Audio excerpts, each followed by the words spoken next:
Om Shri Sairam. Vidyavahini total 19 chapters, first to 9 chapters successfully completed in one part. 10 to 15 ఇందులో వస్తున్నాయి. 16, 17, 18, 19 ఇంకో దాంట్లో వీడియో ఆల్రెడీ అప్లోడ్ చేస్తాం. 1 to 9 ఆల్రెడీ అప్లోడెడ్. అలాగే 16, 17, 18, 19 కూడా ఆల్రెడీ వీడియో అప్లోడెడ్. 10 to 15 చూద్దాం. ఇది లాస్ట్ అండి. 3 పార్ట్స్ అనమాట. Chapter number 10 ఆత్మవిద్యను నేర్చి లోకదాహమును చల్లార్చాలి. ఇక్కడ ఆత్మవిద్య, బ్రహ్మ విద్య, బాహ్య విద్య అనేది ఉంటాయండి. ఆత్మవిద్య అంటే మంచి భావముల గురించి నేర్పే విద్య, మంచి భావములు. అదే బ్రహ్మ విద్య అంటే పేరులోనే ఉందండి. బ్రహ్మ అంటే బ్రహ్మ గూర్చి, అంటే భగవంతుని యొక్క గురించి ఉంటుందండి. బాహ్య విద్య, బాహ్య విద్య అంటే example MCA, MBA, CA, MBBS, PhD, MTech, BTech ఇవన్నీ బాహ్య విద్య. మనం ఏదో ఉద్యోగం సంపాదించుకోవడానికి పనికొస్తుందన్నమాట. ఈ విధంగా ఆత్మవిద్యను నేర్చి లోకదాహమును చల్లార్చాలి. అంటే నైతిక ఆధ్యాత్మిక రంగములలో మానవుని మనస్సు ఘోరంగా దిగజారినది కాబట్టి ఆత్మవిద్య, బ్రహ్మ విద్య కూడా అవసరం. మానవుడు శేషించిన పశుత్వాన్ని నశింప చేసుకోవాలి. పశుత్వాన్ని నశింప చేసుకోవాలి అంటే మనలో ఉన్న దుర్గుణములను నాశనం చేసుకోవాలి. అంటే ఎప్పుడు సత్యము, ధర్మము, శాంతి, ప్రేమ, అహింసను పలకవలెను. సత్యము, ధర్మము, శాంతి, ప్రేమ, అహింసతో ఉండవలను. అలా నశించని వస్తువు కొరకు విజ్ఞులు ప్రయత్నించాలి. ఇక్కడ మనకి 2 టైప్స్ ఉంటాయండి. టెంపరరీ ఉంటుంది, పర్మనెంట్ ఉంటుంది. పర్మనెంట్ ఏదైతే దాని గురించి మనం ప్రయత్నించాలి. టెంపరరీ అంటే ఒక మనిషి సర్టెన్ టెంపరరీ టైం మాత్రమే ఉంటాడు. ఒక 120 ఇయర్స్ ఉందనుకోండి, మనిషి 120 ఇయర్స్ అనేది very very very very temporary time. ఎందుకంటే భగవంతుని యొక్క కాల ప్రకారం ఆయనకి సంబంధించిన 1 సెకండ్లో 1,00,000వ వంతు కూడా కాదు. మనిషి యొక్క 120 ఇయర్స్ అనేది భగవంతుని యొక్క సెకండ్లో 1,00,000వ వంతు కన్నా తక్కువ అండి. అంటే ఆయన సెకండ్లో 1,00,00,000వ వంతు కన్నా తక్కువ అండి. సో టెంపరరీ కోసం మనం పాకుపడకూడదు. Permanent, think for permanent. ఆ పర్మనెంట్ ఏంటి? ఆత్మవిద్య, బ్రహ్మ విద్య. ఆత్మవిద్య అంటే మంచి భావములు గల విద్య. బ్రహ్మ విద్య అంటే పరబ్రహ్మము గురించి తెలియజేసేదే. జ్ఞానము ఉండాలి. సత్యము, ధర్మము, శాంతి, ప్రేమ, అహింస ఉంటూ జ్ఞానము ఉండాలి. అహంకారము ఉండకూడదు. అలాగే మనసుకి ఉన్నటువంటి కామ, క్రోధ, లోభ, మోహ, మదమాత్సర్యములు, అహంకారములను నాశనం చేసుకోవాలను. చాప్టర్ నెంబర్ 11 విద్య సాత్విక సుఖమును లభింపచేయాలి. మానవ జీవితంలో సాధించవలసిన ప్రధాన కార్యము భగవంతుని యొక్క కృప. భగవంతుని యొక్క కృప అనేది వెరీ వెరీ ఇంపార్టెంట్ అండి. అది మనం భగవంతుని కన్విన్స్ చేసుకునో, ప్రార్థించో, సేవ చేసో మనం భగవంతుని యొక్క కృపను వశపరచుకోవాలి. భక్తి ప్రపత్తులు ప్రబలనట్లు చేయు విద్య అత్యవసరము.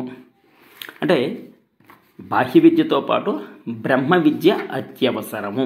బ్రహ్మ విద్య అంటే పరబ్రహ్మము గురించి.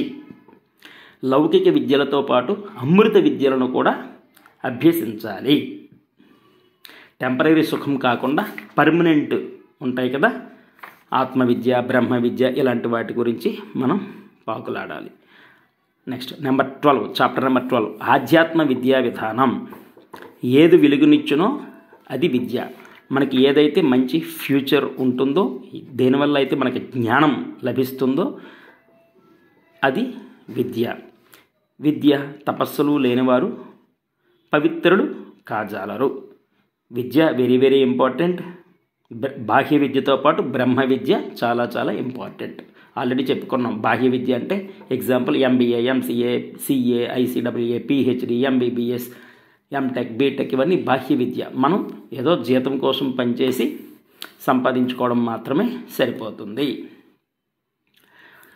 బ్రహ్మ విద్య అంటే ఇట్ ఈజ్ పర్మనెంట్ పరబ్రహ్మము గురించి అన్నమాట. తపస్సు, జ్ఞానము, విద్య, పరబ్రహ్మము గురించి తెలుసుకోవటం ఇవన్నీ. పరబ్రహ్మము గురించి. అంటే ఇక బ్రహ్మ విద్య సమస్త మానవులకు కృతకృజ్ఞల చేయు శక్తి సామర్థ్యములు కలదై ఉన్నది. ఇది ఇటు ఇహలోక సంబంధమును అటు పరలోక సుఖములకు కూడా దారులు కల్పించును. కాన అవనిపై ఉన్న అన్ని విద్యల కన్నా బ్రహ్మ విద్య మిన్నగా పరిగణింపబడుచున్నది. అందరినీ కడతీర్చగల దివ్యశక్తి బ్రహ్మ విద్యకు తప్ప బాహ్య విద్యకు లేదు. అందరినీ కడతీర్చగల దివ్యశక్తి బ్రహ్మ విద్యకు మాత్రమే ఉన్నది, బాహ్య విద్యకు లేదు. బ్రహ్మ విద్య పరబ్రహ్మము గురించి తెలుపును. తపస్సు పరబ్రహ్మముతో కలుపును. విద్యకు జ్ఞానము, తపస్సు జ్ఞేయమగును. మొదటిది పరోక్షము, రెండవది ప్రత్యక్షము. నెక్స్ట్ ఇక్కడ గురువు శిష్యుడు గురించి జస్ట్ చెప్తున్నారండి. అవతారమూర్తి గురువు, పురుషోత్తముడు గురువు, ఈ విధంగా. నెక్స్ట్ సూత్రధారి గురువు, పాత్రధారి శిష్యుడు. ఒట్టి శాస్త్ర విజ్ఞానము, ఒట్టి అనుభవ జ్ఞానము రెండు అసంపూర్ణములు. ఒక్క శాస్త్ర విజ్ఞానము, ఒట్టి అనుభవ జ్ఞానము రెండు అసంపూర్ణములు అంటారు. అంటే గురు శిష్యులు ఇద్దరూ ఉత్తమంగా ఉండినప్పుడు దేశము సుక్షేమంగా ఉండును. గురువు శిష్యుడు కూడా మంచి గుణముతో ఉత్తములుగా ఉండాలి. అది శాస్త్ర జ్ఞానము లేనివాడు గుడ్డివాడు, అనుభవ జ్ఞానము లేనివాడు కుంటివాడు.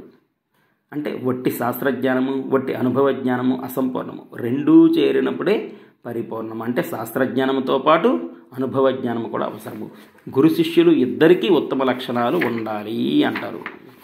ఇద్దరికీ ఉత్తమ లక్షణములు ఉండాలి. Number 13, chapter number 13. హృదయము ఈశ్వరమగ్నము, హస్తము కార్యమగ్నము. ఆత్మబలమే సర్వబలము. ఆత్మబలం అనేది వెరీ ఇంపార్టెంట్. అంటే సెల్ఫ్ కాన్ఫిడెన్స్, భగవంతునిపై నమ్మకము, భగవత్ విశ్వాసము, ఆత్మనమ్మకము నాటి నుండి నేటి వరకు అదే కాపాడుకుంటూ వచ్చుచున్నదని వారి దృఢమైన నమ్మకం. సెల్ఫ్ కాన్ఫిడెన్సు, భగవంతునిపై నమ్మకము వెరీ వెరీ ఇంపార్టెంట్. ఆత్మబలమే సర్వబలము. నెక్స్ట్ శాఖా సాంప్రదాయాలతో వైరము ఉండరాదు. శాఖా సాంప్రదాయములలో ఉండటంలో తప్పు లేదు, కానీ వైరము ఉండకూడదు. వైరం అనేది, శత్రుత్వం అనేది ఎవరితో మనం పెట్టుకోకూడదండి.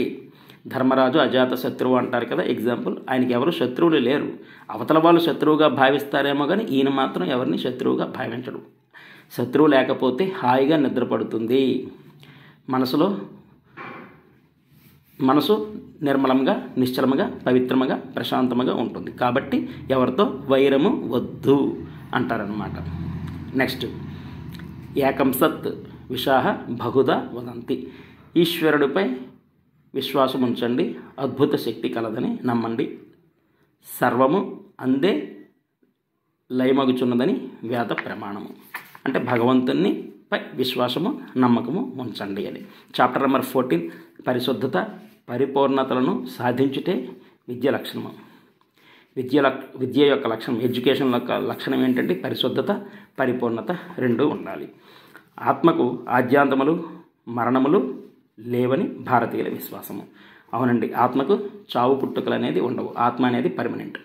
ఆత్మవిశ్వాసము మానవులకు అత్యవసరం. Self confidence very very essential. Self confidence లేకపోతే ఏమవుతుందండి? ఏం చేయలేము మనం. Self confidence very very important. భారతీయులకు మతమనగా ఒక దివ్యమైన అనుభూతి. శ్రేయస్కరమగు దానిని ఇతరుల వద్ద అభ్యసించుము. అంటే మంచి గుణములు, ప్రతి మనిషిలో ఒక మంచి గుణములు ఉంటాయి, వాటిని మాత్రమే మనము గ్రహించాలి. అంటే వాళ్ళని యాజ్ ఇట్ ఈజ్గా ఫాలో కాకూడదు. ప్రతి మనిషిని యాజ్ ఇట్ ఈజ్గా ఫాలో అవ్వకూడదు. అంటే ప్రతి మనిషిలో ప్లస్ మైనస్ కూడా ఉంటాయి. ఆ ప్లస్లు మంచి గుణములు మాత్రమే మనం తీసుకోవాలి, మైనస్ వదిలేయాలి. Chapter number 15. త్యాగ, నిరాడంబర, ఉదారతలను నేర్పడినదే విద్య. త్యాగ, నిరాడంబర, ఉదారతలను నేర్పడినదే విద్య. పరోపకార బుద్ధి విద్యలలో ప్రధాన సూత్రము. సరైన విద్యావంతునకు స్వార్థమన్నది ఆలోచనలో రాకూడదు. నరనారాయణుల తత్వము గుర్తించుకోలేనివాడు విద్యావంతుడు కాడు. నరనారాయణుల తత్వమును గుర్తించుకోలేనివాడు విద్యావంతుడు కానే కాడు. అంటే ఒక మనిషికి బాహ్య విద్యతో పాటు బ్రహ్మ విద్య, ఆత్మవిద్య అత్యవసరం. సెల్ఫ్ కాన్ఫిడెన్స్ అత్యవసరం. అలాగే భగవంతునిపై శ్రద్ధ అత్యవసరం. ఇంకిత జ్ఞానము విచక్షణ తత్వమును ఉపదేశించున్నదే విద్య. విచక్షణ అనేది ఉండాలండి. విచక్షణ చాలా అవసరం. విశ్వ శ్రేయస్సులోనే వ్యక్తి శ్రేయస్సు ఇమిడి ఉన్నది. వ్యక్తి శ్రేయస్సు ఇమిడి ఉన్నది. అంటే ఫర్ ఎగ్జాంపుల్ సర్వే జనా సుఖినో భవంతు అని కోరుకున్నాడు అనుకోండి, అందులో వాళ్ళు, వాళ్ళ వంశము, వాళ్ళ పిల్లలు కూడా వచ్చేస్తారు. అంటే సర్వే జనా సుఖినో భవంతు అనేది వెరీ బిగ్ వర్డ్ అండి. అంటే అన్ని లోకములు సమస్తము సుభిక్షముతో సుఖముగా హ్యాపీగా ఉండాలి అని దాని అర్థము. సో చాప్టర్ 15 వరకు కంప్లీట్ అయిపోయినాయి. 10, 11, 12, 13, 14, 15 చాప్టర్స్ కూడా ఇందులో కంప్లీట్ అయిపోయినాయి సక్సెస్ఫుల్గా. Love all, serve all, help ever, hurt never, సమస్త లోకా సుఖినో భవంతు. Thank you. సాయిరామ్.